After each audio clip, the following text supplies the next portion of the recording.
This channel does not promote any violent, harmful, or illegal activities. All content provided by this channel is meant for an educational purpose only. দেবী পক্ষের সূচনা হলো সকালবেলা এক মায়ের কোল খালি হয়ে গেল। বাচ্চাটা না পিঠে ব্যাগ নিয়ে পড়তে গেছিল, রাস্তাতেই পেলোডার পিষে দেয়। মুহূর্তে রণক্ষেত্র চেহারায় বাজদনি, দেখুন প্রতিবেদন।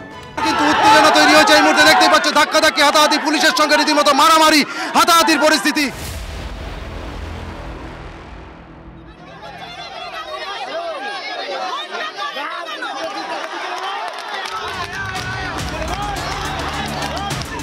মহালয়ার সকালে বাসগণিতে মর্মান্তিক দুর্ঘটনা।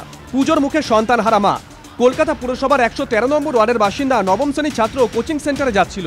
সেই সেন্টারের কাছে রাস্তা সারাইয়ের কাজ চলছিল। সেখানে থাকা একটি পেলোডার ছাত্র সৌমশীলকে ধাক্কা মারে, পিষে দেয় গাছের সঙ্গে। ক্লাস 9-এর পড়ুয়া, সে প্রাইভেট টিউশন পড়ার জন্য আসেন এবং পেলোডারটিকে দেখার পর সে রাস্তার পাশে দাঁড়িয়ে গিয়েছিল সাইকেল নিয়ে, আর আচমকাই সেই পেলোডার এসে তাকে ধাক্কা মারে, নারকেল গাছে গিয়ে সে ধাক্কা লাগে এবং তারপরেই রক্তাক্ত অবস্থায় সে লুটিয়ে পড়ে। মাথায় গুরুতর আঘাত লাগে সৌমর। রক্তাক্ত অবস্থায় তাকে উদ্ধার করে হাসপাতালে নিয়ে যাওয়া হলেও বাঁচানো যায়নি। পড়তে যাওয়ার পথে বেঘোরে মৃত্যু হয় ছাত্রের। বহু বলা হচ্ছে বয়স্ক মানুষরা পড়ে যাচ্ছে, অ্যাক্সিডেন্ট হচ্ছে বহু, কিন্তু মানে এরকম মার কোল যেন খালি না হয়, এর জন্যই ওরা ওখানে বিক্ষোভ করছে। কাউন্সিলর হোক বা যারা শাসন কর্তা আছে তারাই হোক, তাদের পুরো গাফিলতির জন্য আজকে আমাদেরকে সাফার করতে হচ্ছে। আজকে আমার পরিবারের একজন সদস্য গেছে, কালকে অন্য যাবে। তো এটা অ্যাজ আর্লি অ্যাজ পসিবল যদি শেষ করা হয় বা রাস্তাটা মেরামতের কাজ করা হয় তাহলে খুব ভালো হয়। বাচ্চা ওকে ধরেছি, ওর কান থেকে পিচকারির মতন রক্ত বেরোচ্ছে। আমি পাগলের মতন দৌড়াচ্ছি সবাইকে ডাকার জন্য।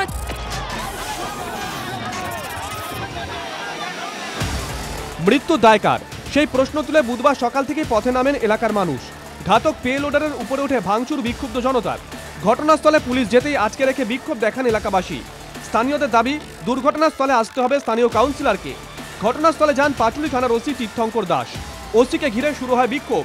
অসুস্থ হয়ে পড়েন ওসি, তাকে উদ্ধার করতে আরও বাহিনী যায় এলাকায়। এরপরেই রণক্ষেত্র হয়ে ওঠে এলাকা। পুলিশের ওপর চড়াও হন এলাকাবাসী। দীর্ঘদিন ধরেই এই এলাকায় রাস্তা খারাপ। রাস্তা সারাইয়ের কাজ কবে শেষ হবে ক্ষোভে ফুঁসছেন এলাকাবাসী।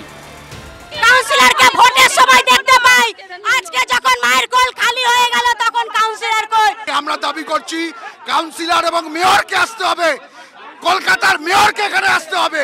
ভয়ঙ্কর অবস্থা খারাপ। বেহাল রাস্তার কথা স্বীকার করে নেন 113 নম্বর ওয়ার্ডের কাউন্সিলর অনিতা কর মজুমদার। দায়ের কি আছে? এটা তো দেখছে সবাই যে কাজ হচ্ছে, এটা ঘটে গেছে। আমরা মর্মাহত, ওর পরিবারের পাশে আছি আমি। ড্রেনেজ সেভারেজ ছিল না, সেই প্রয়াসটা হওয়ার পর রাস্তার কাজ হচ্ছে। জেসিবি দিয়ে বোধহয় যাচ্ছিল বা কিছু ঘুরছিল, বোধহয় ছেলেটা অ্যাক্সিডেন্ট হয়ে গেছে। আছি যা দরকার করবে। মা সেলাইয়ের কাজ করেন, বাবা রিক্সা চালান। ছেলের মৃত্যুতে দিশেহারা পরিবার। ছাত্র মৃত্যুর বিচার চেয়ে ক্ষোভে ফুঁসছে এলাকা। Bureau report, TV9 Bangla.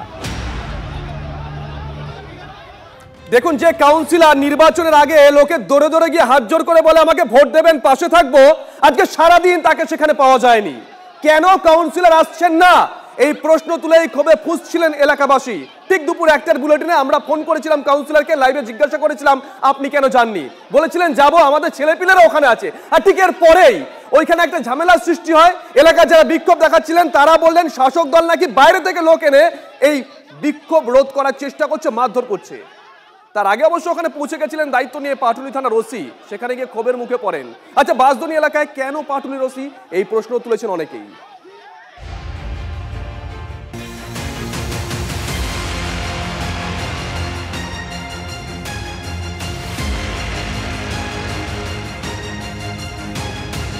মহালয়ার সকাল থেকে ছাত্র মৃত্যুতে দফায় দফায় উত্তেজনা ছড়ায় বাঁশরণীতে। দীর্ঘদিন ধরে বেহাল রাস্তা, কোথায় কাউন্সিলর, কোথায় বিধায়ক, প্রশ্ন তুলে লাগাতার বিক্ষোভ দেখাচ্ছিলেন স্থানীয় মানুষ। সেই ক্ষোভের আগুনে কার্যত ঘি পড়ে স্থানীয় তৃণমূল নেতৃত্ব ঘটনাস্থলে গেলে। এলাকাবাসীর অভিযোগ, শাসক দলের নেতারা বহিরাগতদের এনে বিক্ষোভ দমানোর চেষ্টা করেন।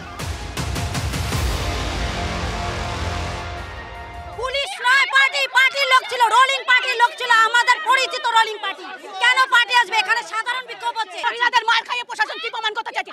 তাদের কিছু করার যোগ্যতা নেই, তারা নিষ্ক্রিয়তা, চলে যাক এখান থেকে। আমরা বুঝবো, তারা চলে যাক, গুন্ডা দিয়ে মার খাবে প্রশাসন। পুলিশের সামনেই বহিরাগতরা বিক্ষোভকারীদের উপর হামলা চালায় বলে অভিযোগ। আমার দিদির ছেলেটাকে মেরেছে, তখন আমরা বাঁচাতে গিয়ে আমাদেরও ফেলে মারলো। তখন পুলিশ দাঁড়িয়ে মেরে গেল। বাজরনের ঘটনাতে বিতর্কে জড়িয়ে পড়েন পাটুলি থানার ওসি তীর্থঙ্কর দাস। দুর্ঘটনাস্থলে গিয়ে ক্ষিপ্ত জনতার রোষের মুখে পড়েন তীর্থঙ্কর। ছেলেকে গলা টিপে ধরেছে, আমি তাদের বলছি গলা টিপে কেন ধরছে, একটা তো চলে গেছে তাকে তো আর ফেরত দেবে না, এবার ওরও গলা টিপে ধরছে, তখন আমি ওদের সরাতে গিয়ে আমাকে ওরকম ধাক্কা মেরে ফেলে দিয়েছে। আমরা জিজ্ঞাসা করছি ওনাকে কে পাঠিয়েছে, পাটুলি থানা কি করতেছে, কে পাঠিয়েছে, কিসের জন্য পাঠিয়েছে, আর ইনস্ট্রাকশন এখানে উনি এসেছেন সেটার উত্তর দিতে হবে। তো সাধারণ মানুষের দাবি কাউন্সিলরকে ডাকছে, বিধায়ক আসুক সেটা চাইছে, তাহলে এনারা এসেছেন কেন?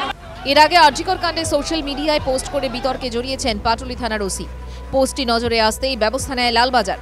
ওই পুলিশ অফিসারের বিরুদ্ধে শুরু হয়েছে বিভাগীয় তদন্ত। এ নিয়ে রাজনৈতিক জলঘোলাও কম হয়নি। পাটুলি থানার ওসি তীর্থঙ্কর দে কোনো পুলিশ কর্মী নন, উনি একজন স্বঘোষিত তৃণমূল কর্মী। উনি অত্যন্ত গর্বের সঙ্গে তৃণমূলের হয়ে প্রচার করেন, প্রকাশ্যে ফেসবুকে লেখালেখি করেন। সুতরাং এহেন তৃণমূল কর্মীর ক্ষেত্রে এই প্রসঙ্গ অবান্তর যে উনি পাটুলির দায়িত্বে কেন বাঁশদ্রোণী থানা এলাকায় ঢুকেছিলেন। বাঁশদ্রোণীতে ওসিকে ঘিরে বিক্ষোভ দেখান এলাকাবাসী। বিক্ষোভের জেরে অসুস্থ হয়ে পড়েন তীর্থঙ্কর দাস। এরপর আরও পুলিশ বাহিনী এসে ওসিকে উদ্ধার করে। Bureau report, TV9 Bangla.